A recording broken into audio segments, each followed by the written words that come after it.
आप जानते हैं कल्पवास क्या होता है? क्या आपको पता है कल्पवास की मान्यता क्या है? क्या आप जानते हैं कल्पवास की प्रक्रिया क्या होती है? नहीं जानते? तो देखिए हमारे वीडियो को। इन तीनों ही प्रश्नों के उत्तर आज हम आपको देंगे। ये जानकारी बहुत ही रोचक होने के साथ साथ काम की भी है। सबसे पहले प्रश्न का उत्तर जानिए, क्या होता है कल्पवास? देखिए, धार्मिक मान्यताओं के अनुसार जब सूर्य मकर राशि में प्रवेश करते हैं तो प्रयागराज में शुरू होने वाले कल्पवास में एक कल्प का पुण्य मिलता है। शास्त्रों में कल्प का अर्थ ब्रह्मा जी का एक दिन बताया गया है। कल्पवास का महत्व रामचरितमानस और महाभारत जैसे कई धार्मिक ग्रंथों में मिलता है। 1 माह तक चलने वाले कल्पवास के दौरान कल्पवासी को जमीन पर सोना पड़ता है। इस दौरान एक समय का आहार या निराहार भी रह सकते हैं। कल्पवास करने वाले व्यक्ति को 3 समय गंगा जी में स्नान करना होता है। कुंभ 4 जगहों पर लगता है, प्रयागराज, हरिद्वार, उज्जैन और नासिक। लेकिन कल्पवास सिर्फ प्रयाग में ही होता है। हर साल माघ मेला के दौरान कल्पवासी प्रयाग आते हैं। मान्यता है कि कुंभ के दौरान कल्पवास की महिमा बढ़ जाती है। दोस्तों, अब जानिए कल्पवास की मान्यता क्या होती है। धार्मिक मान्यताओं के अनुसार ब्रह्मा जी के एक दिन को कल्प कहा जाता है। कलयुग, द्वापर, त्रेता और सतयुग, चारों युग मिलकर जब 1000 बार आते हैं तो वो अवधि ब्रह्मा जी के एक दिन या एक रात के बराबर होती है। देखिए, सतयुग 17,28,000 साल, त्रेता युग 12,96,000 साल, द्वापर युग 8,64,000 साल और कलयुग 4,32,000 साल का होता है। ऐसे 1000 साल बीतेंगे तब एक कल्प होगा। यानी कोई कुंभ में कल्पवास करेगा तो पृथ्वी की गणना के अनुसार उसे 432 करोड़ साल का फल मिलेगा।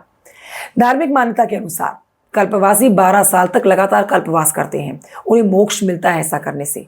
कर्मकांड या पूजा में हर कार्य संकल्प के साथ शुरू होता है और संकल्प में श्री श्वेत वाराह काल्पे इसका संबोधन किया जाता है। इसका अर्थ होता है सृष्टि की शुरुआत से लेकर अब तक 11 कल्प बीत चुके हैं, अभी 12वां कल्प चल रहा है। कैसी होती है कल्पवास की प्रक्रिया, अब ये जानिए।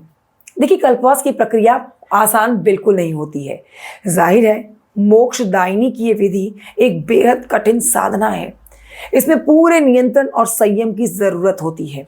पद्म पुराण में इसका जिक्र करते हुए महर्षि दत्तात्रेय ने कल्पवास के नियमों के बारे में विस्तार से वर्णन किया है। महिलाएं कल्पवास के दौरान श्रृंगार नहीं कर सकती हैं। 45 दिन तक कल्पवास करने वाले को 21 नियमों का पालन करना होता है। जानिए वो 21 नियम कौन से हैं।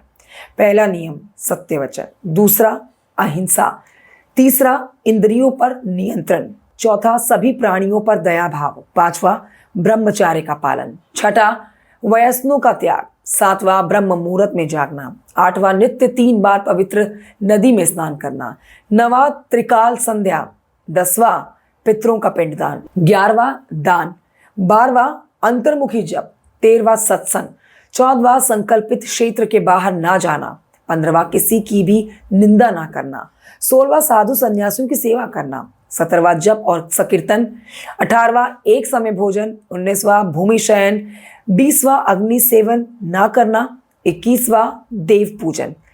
इनमें सबसे अधिक महत्व ब्रह्मचार्य, व्रत, उपवास, देव पूजन, सत्संग और दान का माना गया है। दोस्तों, आज आपने बहुत ही साधारण भाषा में और बहुत ही सादे अंदाज में जान लिया कल्पवास क्या है, इसकी मान्यता क्या है और इसके नियम क्या है। कठोर नियमों का पालन करना होता है इस प्रक्रिया के दौरान।